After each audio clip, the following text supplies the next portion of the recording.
최근 미국 국방부와 의회 보고서에서 가장 먼저 경고가 나온 것은 군사력이 아니라 탄약과 반도체 생산 능력이었습니다. 이건 전쟁을 못 이긴다는 뜻이 아니라 이길 수 있는 전쟁을 끝까지 유지할 수 없을 수도 있다는 경고였습니다. 다시 말해서 미국 전략의 초점이 타격 능력에서 지속 능력으로 이동하고 있다는 신호였죠. 그래서 이 한 문장은 지금 미국 전략이 어디로 이동하려 하고 있는지를 정확히 보여줍니다.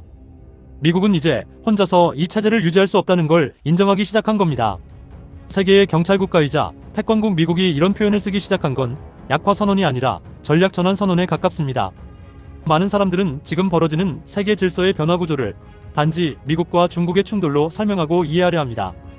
패권을 놓고 싸우는 두 강대국, 그 사이에서 각 나라가 줄을 서는 구조라고 말이죠. 하지만 이 프레임은 지금의 세계에 닥치고 있는 변화의 현실을 절반밖에 설명하지 못합니다. 미국은 패권을 잃고 있는 게 아닙니다. 다만 예전처럼 혼자서 패권을 유지할 수 없는 단계로 들어섰을 뿐이죠. 미국은 여전히 세계 최강입니다. 달러는 여전히 기축통화고 군사력은 단일 국가 기준으로 압도적이며 기술 표준과 금융 시스템 역시 미국 중심으로 돌아가고 있습니다.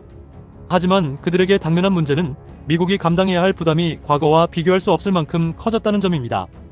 유럽에서는 러시아와의 장기 소모전이 이어지고 있고 중동은 여전히 불안정하며 인도태평양에서는 중국이라는 구조적 경쟁자가 등장했습니다. 여기에 미국 내부를 들여다보면 재정적자에 따른 이자 부담은 눈덩이처럼 불어나고 있고 정치는 극단적으로 분열되어 있으며 전쟁과 동맹에 대한 국민적 피로감도 분명해졌습니다. 이런 상황에서 미국이 과거처럼 혼자 만들고 혼자 싸우고 혼자 책임지는 패권은 더 이상 지속 가능하지 않습니다. 우크라이나 전쟁이 단기전이 아닌 장기 소모전으로 바뀐 순간 이 현실은 적나라하게 드러났죠. 이 변화는 미국 국내 정치에서도 그대로 드러나고 있습니다. 최근 미국 정치에서 반복적으로 등장하는 키워드는 분담, 기여, 책임입니다. 이제 미국은 동맹국에게 더 이상 우리가 보호해줄게라고 말하지 않습니다. 대신 이렇게 묻습니다. 당신은 이 체제에서 미국에게 무엇을 대신 만들어줄 수 있습니까?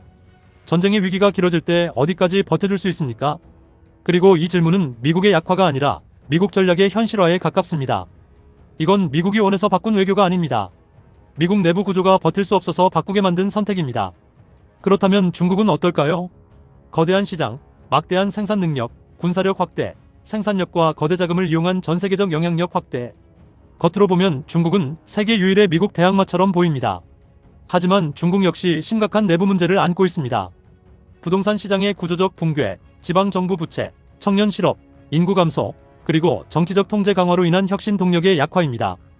중국은 강하지만 어느 한 분야에서도 완벽하지 못한 불안정한 강함을 지닌 국가입니다. 그리고 중국 역시 미국과의 충돌 속에서 공급망과 기술에서 완전한 자립에는 성공하지 못한 실정이지요. 지난 20여 년 동안 중국은 대한민국의 기술과 산업 구조를 활용해 막대한 부를 축적해왔습니다. 다시 말해서 그들은 한국 기업들이 쌓아올린 공정과 노하우, 생산 방식 위에서 더 싸게, 더 많이 만드는 전략을 선택했기 때문입니다. 실제로 중국은 한국의 기술을 그대로 재현한 것이 아니라 핵심 공정과 성능을 건너뛴 모방형 기술로 가격 경쟁력을 앞세워 시장 점유율을 빠르게 넓혀왔습니다. 하지만 이 전략에는 분명한 한계가 있었죠. 결과적으로 중국은 가격 경쟁력은 만들었지만 그 분야의 기술의 끝단까지는 도달하지 못했습니다. 반도체, 첨단 소재, 정밀 공정, 고난도 제조 분야의 격차는 단순한 시간의 문제가 아닙니다. 이 영역은 수십 년간의 실패 경험과 축적된 데이터, 그리고 산업 생태계 전체가 맞물려야만 비로소 완성되는 영역이기 때문입니다. 결과적으로 중국은 모방을 통해 대한민국을 빠르게 따라올 수는 있었지만 같은 깊이의 기술 격차까지 올라오지는 못했습니다. 이젠 세계 패권의 의미가 더 이상 누가 더 강한가의 문제가 아닌 누가 끝까지 만들어낼 수 있는가의 문제로 바뀌고 있습니다. 이 과정에서 미국과 중국은 각자의 한계를 동시에 드러내기 시작하고 있죠. 중요한 건 미국과 중국이 같은 방향으로 움직이고 있다는 사실이 아닙니다. 미국은 혼자서 감당할 수 없기 때문에 만들려 하고 중국은 끝까지 못 올라가서 만들려 합니다. 다시 말해 미국은 유지의 한계에 부딪혔고 중국은 완성의 벽에 부딪힌 겁니다. 결국 그들 간의 출발점은 다르지만 도착점은 같은 거죠. 여기서 사람들이 착각하는 게 하나 있습니다. 바로 한국이 잘해서 선택받았다는 착각인 거죠. 하지만 사실은 반대입니다. 미국과 중국이 동시에 막히는 병목이 우연히 한국 산업구조 위에 겹친 겁니다. 즉, 우리가 앞에 나선 게 아니라 그들이 돌아갈 길이 없어진 거죠. 그래서 준비했습니다. 이제부터는 미국과 중국이 왜 이용하는 나라가 아니라 만드는 나라가 되기 위해 같은 산업, 기술 구조의 병목 지점으로 수렴하고 있는지, 그리고 왜 그 구조의 한가운데에 대한민국이 중요 국가로 부상하고 있는지를 깊이 있게 분석해 보겠습니다. 우선 세계 패권과 현재 가장 밀접한 연관이 있는 산업구조의 결정적 변화 하나를 짚어봐야 합니다. 2020년을 기점으로 반도체, AI, GPU, 데이터 센터는 더 이상 각각의 산업으로 작동하지 않기 시작했습니다. 이처럼 패권 경쟁은 기술 하나의 우위가 아니라 연산을 수행하는 칩과 장비, 이를 양산하는 제조 능력, 그리고 그 연산을 24시간 지속시키는 전력과 인프라가 하나의 묶음으로 작동하느냐의 문제로 바뀌었습니다. 이제 전쟁도 산업도 성능이 아니라 가동률로 승부가 납니다. 그리고 이 구조는 한 지점만 막혀도 전체가 같이 무너집니다. 그래서 다른 기술이 아무리 앞서 있어도 속도, 비용, 지속성이 한 번에 꺾이는 단계로 들어섰습니다. 군사적으로 보면 전장은 더 이상 무기 하나의 성능으로 결정되지 않습니다. 판단, 타격, 보급을 얼마나 빠르고 얼마나 오래 굴릴 수 있는가, 즉 이 연산 구조를 끝까지 유지할 수 있는 나라가 전쟁의 주도권을 가져가는 구조로 바뀌었습니다. 이 구조는 쉽게 말해 총만 많은 군대와 총알, 연료, 정비를 동시에 갖춘 군대의 차이입니다. 총의 성능은 비슷해 보일 수 있지만 하루를 싸울 수 있는 군대와 1년을 버틸 수 있는 군대는 전혀 다른 결과를 만들어냅니다. 그리고 지금의 반도체, AI, 데이터 센터 구조는 바로 이 1년을 버틸 수 있는 군대를 누가 갖고 있느냐의 문제로 바뀌었습니다. 이건 기술 경쟁이 아니라 체력과 산업 구조의 경쟁입니다. 경제적으로도 마찬가지입니다. 산업 경쟁력은 이제 누가 더 싸게 만드느냐가 아니라 누가 더 낮은 연산 비용으로 더 빠르게 설계, 생산, 확장을 반복할 수 있느냐에 의해 결정되는 단계로 진입했습니다. 이 기술들은 따로 존재할 때는 경쟁력이 생기지 않고 하나의 연산, 생산, 전력 구조로 동시에 맞물릴 때만 의미를 가지는 단계로 진입했기 때문입니다. 이 변화는 패권 경쟁의 성격 자체를 바꿔놓고 있습니다.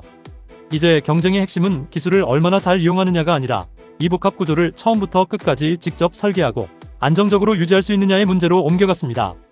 이 구조 변화의 가장 대표적인 사례가 엔비디아를 중심으로 한 GPU 생태계입니다. GPU는 단순한 설계 기술이 아닙니다. 설계만으로는 성능도 지속성도 완성되지 않습니다. GPU의 성능을 결정하는 것은 고대역폭 메모리, 첨단 공정, 패키징 기술, 전력 효율, 그리고 이를 대규모로 반복 생산할 수 있는 산업적 지속 능력입니다. 즉, GPU는 단일 기업의 기술이 아니라 하나의 국가 단위 산업 구조가 동시에 작동해야만 완성되는 기술인 거죠. 그리고 이 핵심 요소들 가운데 상당 부분을 현재 대한민국이 담당하고 있습니다. 고대역폭 메모리는 SK하이닉스가, 첨단 공정과 패키징은 삼성이 맡으며 한국 생태계가 GPU판의 핵심을 쥐고 있습니다. 이건 대한민국에 있어서도 아직 완성된 미래가 아니라 지금 이 순간에도 투자와 계약으로 만들어지고 있는 구조입니다. AI 시대의 데이터 센터는 단순한 서버 공간이 아닙니다. 연산 능력만으로는 경쟁력이 완성되지 않는 단계에 들어섰고 반도체 공급망과의 거리, 전력의 안정성과 확장성, 초고속 네트워크 인프라, 그리고 지정학적 리스크까지 동시에 통제할 수 있어야 하는 전략 자산으로 성격이 바뀌었습니다. 그래서 글로벌 빅테크 기업들은 데이터 센터를 어디에 더 싸게 지을 수 있는가가 아니라 어디에서 가장 오래 안정적으로 운영할 수 있는가의 문제로 다시 계산하기 시작했습니다. 이 재계산의 결과로 최근 몇 년간 미국계 기업들이 한국을 데이터 센터 거점으로 검토하고 실제 투자까지 이어온 것입니다. 결과적으로 이건 호의로 인한 유치가 아니라 구조적으로 철저하게 계산하여 도출된 선택인 거죠. 미국은 설계와 플랫폼, 소프트웨어의 원천 기술은 보유하고 있습니다. 하지만 이 구조를 혼자서 빠르게 양산할 제조 기반은 과거만큼 강하지 않은 현실입니다. 이에 따라 미국은 혼자 만드는 패권이 아니라 동맹과 함께 만드는 구조로 전략을 전환하고 있습니다. 중국은 이 구조를 누구보다도 원하지만 첨단 공정과 장비 생태계의 끝단에서 여전히 병목에 막혀 있습니다. 그래서 중국 역시 이 판에서 한국을 완전히 배제하지 못합니다. 결국 지금의 경쟁은 누가 더 많이 이용하느냐가 아니라 누가 이 구조를 직접 만들고 누가 끝까지 유지할 수 있느냐의 싸움인 것이죠. 그리고 이 지점에서 대한민국은 양쪽 모두에게 빠질 수 없는 위치에 올라와 있습니다. 이게 바로 대한민국이 기술적으로, 산업적으로 쉽게 대체되지 않는 이유입니다. 그리고 이 희소성은 우리가 잘해서 생긴 보상이라기보다 잘못 선택하면 가장 먼저 소모될 수 있는 위치이기도 합니다. 지금의 미중 대립은 누가 더 강하냐의 싸움이 아닙니다. 누가 더 오래 버티느냐, 그리고 그 과정에서 누가 더 안정적인 파트너를 확보하느냐의 싸움입니다. 이 지점에서 세계의 계산표는 이렇게 바뀝니다. 전쟁이 길어질 때 무기를 누가 계속 만들어낼 수 있는가? 중국을 배제한 공급망에서 그 공백을 누가 메울 수 있는가? 동맹이 흔들릴 때 누가 중간에서 균형을 잡을 수 있는가? 바로 이 계산표 위에 대한민국이 부상하고 있습니다. 물론 한국 말고도 이 역할을 일부 수행할 수 있는 나라는 있습니다. 하지만 이 모든 조건을 동시에 만족하는 나라는 거의 없습니다. 결국 대한민국은 대체 불가능한 희소성 때문에 중요해진 나라입니다. 제조, 조선, 반도체, 방산, 에너지 인프라, 그리고 지정학적 위치까지 이 모든 조건을 동시에 만족하는 나라는 세계에 많지 않습니다. 그래서 미국에게도 중국에게도 한국은 선택지가 아니라 계산에 포함해야만 하는 변수가 됩니다. 그리고 지금 대한민국 내부를 보면 우리는 또 하나의 과도기를 지나고 있습니다. 정치적으로는 불확실성을 정리하는 시간이 지나가고 있고 경제적으로는 위험 요소를 하나씩 제거하며 다시 시동을 거는 국면에 들어섰습니다. 외신을 보면 한국을 바라보는 시선도 달라지고 있습니다. 한국은 더 이상 단순한 동맹국이나 중간 국가가 아닙니다. 그들에게 있어 없으면 곤란한 나라, 바로 이 위치로 이동하고 있죠. 그리고 이런 위상의 변화는 기회이면서 동시에 부담으로 다가오고 있습니다. 이제 다시 처음으로 돌아가 봅니다. 미국은 패권을 잃고 있는 게 아닙니다. 다만 혼자 감당하던 시대가 끝났을 뿐입니다. 중국은 부상하고 있지만 내부 불안정이라는 한계를 안고 있습니다. 그리고 그 사이에서 대한민국은 양쪽 모두에게 필요한 나라가 되었습니다. 이 역할을 기회로 만들 것인가, 아니면 부담으로 흘려보낼 것인가. 이 선택은 누가 대신 해주지 않습니다. 우리가 선택하지 않으면 다른 누군가의 계산 속으로 다시 들어가게 됩니다. 다시 말해, 우리가 굳이 선택하지 않아도 그들이 먼저 우리를 계산에 넣기 시작했다는 점입니다. 이제 우리가 가져야 할 질문은 하나입니다. 대한민국은 계산당하는 나라로 남을 것인가? 아니면 계산 자체를 다시 쓰는 나라로 움직일 것인가? 여러분은 이 영상을 어떻게 보셨나요? 이 영상이 여러분의 생각에 조금이라도 도움이 되셨다면 구독과 좋아요로 함께 해주세요. 여러분의 의견 댓글로 남겨주세요. 끝까지 시청해주셔서 감사합니다. 다시 뵙겠습니다. 이상 데일리 미니스토리였습니다. 감사합니다.